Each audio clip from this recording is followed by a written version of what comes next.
সকল শিক্ষার্থীকে স্বাগত জানিয়ে শুরু করছি ম্যাথ ক্লাস। আজকে আমি ম্যাথ ক্লাসে অষ্টম শ্রেণীর গণিতের চ্যাপ্টার 4 এর ক্ষুদ্র সঞ্চয়ে ভবিষ্যৎ গড়ি এর কোশ্চেন নম্বর হচ্ছে 22।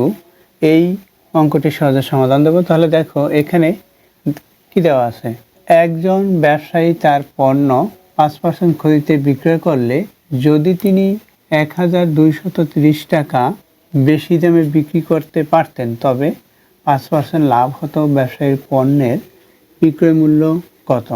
দেখো এখানে কোনো ক্রয় মূল্য দেওয়া নেই, আবার এখানে 5% ক্ষতিতে, তাহলে আমরা এখান থেকে ক্রয় মূল্য লিখতে পারি, কারণ ক্রয় মূল্য 100 টাকা হলে 5% ক্ষতিতে বিক্রয় মূল্য এভাবে।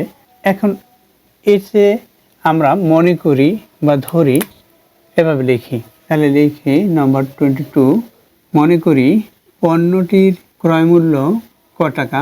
দেখো ক্রয় মূল্য ধরেছি, ক্রয় মূল্য ক টাকা।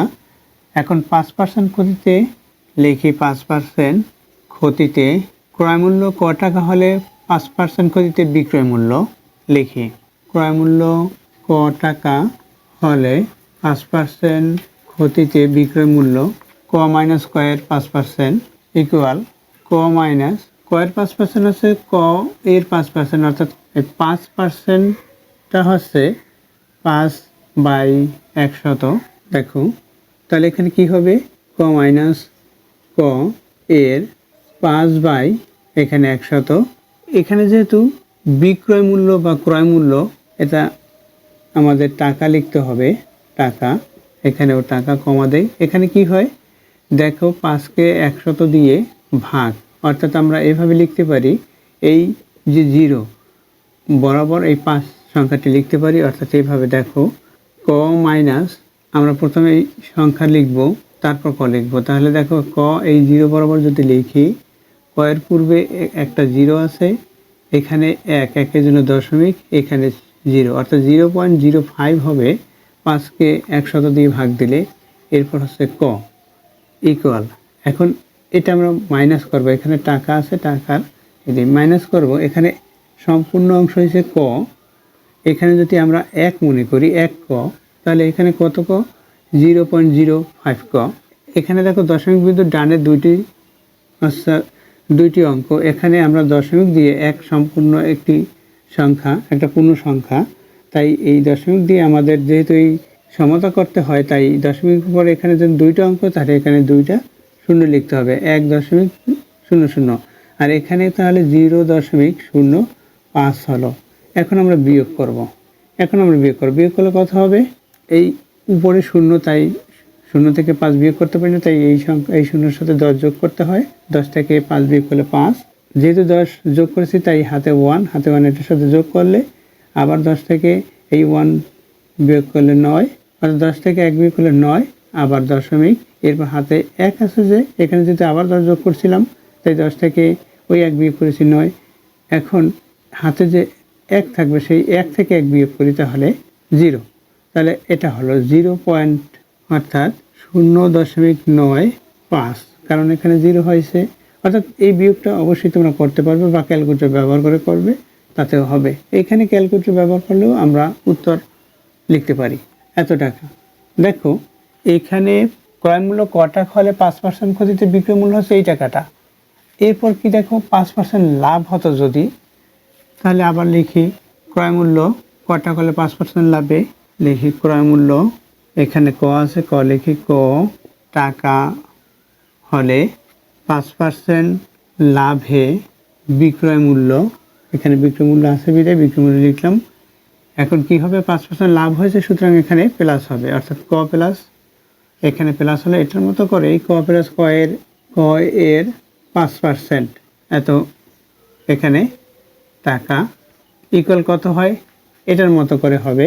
এখানে শুধুমাত্র যেমন এখানে 0.05 হয়েছে, তাহলে এটাও 0.05 হবে, এটা একই, আর এখানে 1, অর্থাৎ এটার সাথে এটা প্লাস হবে, অর্থাৎ এভাবে আসে। দেখো ক প্লাস 0.05 ক, তাহলে কত হলো, এখানে 1 আছে, 1-এর সাথে এই শূন্যের সাথে যোগ হলো, তাহলে 1.05 ক, এখানে টাকা, কমা দিলাম। তাহলে দেখো আমরা 5% ক্ষতিতে পেয়েছি এটা, আবার 5% লাভে পেয়েছি এটা। এখন এখানে তিনি 1230 টাকা বেশি দামে বিক্রি করতেন, অর্থাৎ এই টাকাটা বেশি দামে বিক্রি হলে 5% লাভ হবে, অর্থাৎ এই টাকায় 5% লাভ, এখানে 1000। তাহলে প্রশ্ন মতে কী হবে? তাহলে এটা থেকে এটা মাইনাস হবে, ইকুয়াল এটা হবে। তাহলে দেখি শর্ত মতে বা প্রশ্ন মতে।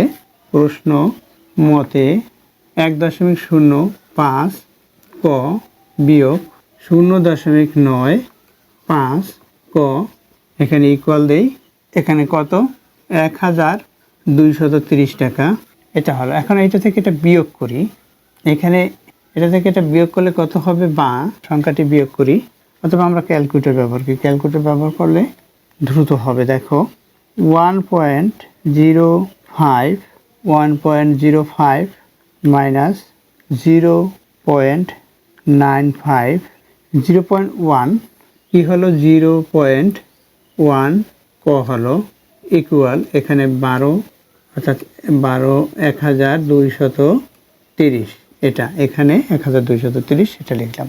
দেখো আমরা একটু হাতে করে দেখি, এখানে 1.05 মাইনাস 0.95 কি হয়, এখানে মাইনাস করি, 5 থেকে 5 মাইনাস 0, 0.10, অর্থাৎ 0.1 এটাই হলো। দেখো যেহেতু ক এর মান বের করবো, বা ক ইকুয়াল 1230 বাই 0. এখানে 1 লিখলাম বা 1, এখানে 0.1 লিখেছি। এখন ভাগ দেই, ভাগ দিলে কি হবে, দেখো এখানে 0.1 আমরা পূর্ণ সংখ্যাটা হাতে করতে পারি, পূর্ণ সংখ্যায় রূপান্তর করতে পারি। কিভাবে, এই 0.1 অর্থাৎ দশমিক বিন্দুর পর একটা অঙ্ক, সুতরাং আমরা লব হরকে 10 দিয়ে গুণ করতে পারি। এই সংখ্যাটা পূর্ণ সংখ্যায় পরিণত করতে হলে এই দশমিকের ডানে হচ্ছে একটি অঙ্ক আছে, তাহলে একটি শূন্য, অর্থাৎ দশমিকের জন্য 1 এবং দশমিকের ডানে একটি অঙ্ক আছে বিধায় আমরা একটি শূন্য লিখি। কিভাবে, দেখো 0.1 ইকুয়াল আমরা কি লিখতে পারি, এই 1-এর জন্য একটা শূন্য লিখলাম, দশমিকের ডানে যে কয়টা অঙ্ক থাকবে সেই কয়টা শূন্য হবে। এরপর কি দশমিকের জন্য 1, এটা হলো, অর্থাৎ 1/10 হলো। এভাবে হয় 1/10। এই 0.1-এর পরিবর্তে আমরা 1/এখানে 10 লিখতে পারি, সেটা বিপরীতকরণ করে লিখতে পারি। অথবা আমরা এখানে 10 দিয়ে গুণ, এখানেও 10 দিয়ে গুণ করতে পারি। 10 দিয়ে যখন গুণ করব এটা পূর্ণ সংখ্যায় পরিণত হবে। 10 দিয়ে কেন গুণ করব, দশমিকের পরে একটি অঙ্ক বিধায় একটি শূন্য, দশমিকের জন্য 1, অর্থাৎ এটা পূর্ণ সংখ্যায় রূপান্তর করতে হলে 0.1কে পূর্ণ সংখ্যায় পরিণত করতে হলে 10 দিয়ে গুণ করতে হয়। এখন 10 দিয়ে এটা গুণ করলে কি হয়, এখানে লিখি, এখানে 12, অর্থাৎ 1 2 3 0 আর একটি শূন্য বৃদ্ধি পেল, বাই এটার সাথে এটা 10 গুণ করলে এখানে 1 হয়, ইকুয়াল এখানে কত, 12,300 হলো, 12,300 এটা টাকা হলো। অর্থাৎ ক্রয় মূল্য কত ছিল, 12,300 টাকা। এখানে পণ্যটির দেখো ব্যবসায়ী পণ্যের বিক্রয় মূল্য কত সেটা বের করতে বলেছে। আমরা কি বের করেছি, ব্যবসায়ীর পণ্যটির ক্রয় মূল্য বের করেছি। ব্যবসায়িক পণ্যটির ক্রয় মূল্য কত, দেখো আমরা ব্যবসায়ীর পণ্যের ক্রয় মূল্য কত সেটা বের করেছি।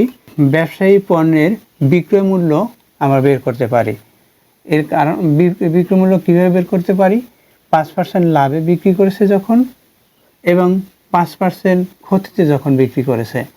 এখানে 5% ক্ষতিতে বিক্রি করেছে, এটার 5% ক্ষতি, অর্থাৎ 100 টাকায় 5 টাকা ক্ষতি, এত টাকায় এখানে 5% ক্ষতিতে বুঝায় 100 টাকায় ক্ষতি হয় 5 টাকায়, 1 টাকায়, এত টাকায় ক্ষতি হয় কত টাকায় সেটা আমরা বের করতে পারি ক্ষতি।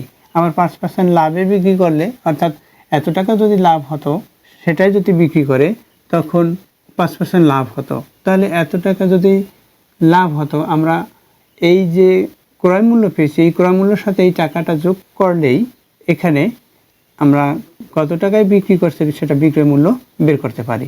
এখানে যেহেতু শুধুমাত্র এই পণ্যটির ক্রয় মূল্য শেষে সেই ক্রয় মূল্যই বের করেছি। পণ্যটির ক্রয় মূল্য কত সেটা আমরা ধরে নিয়ে বের করেছি। আশা করি এটি বুঝতে পেরেছো।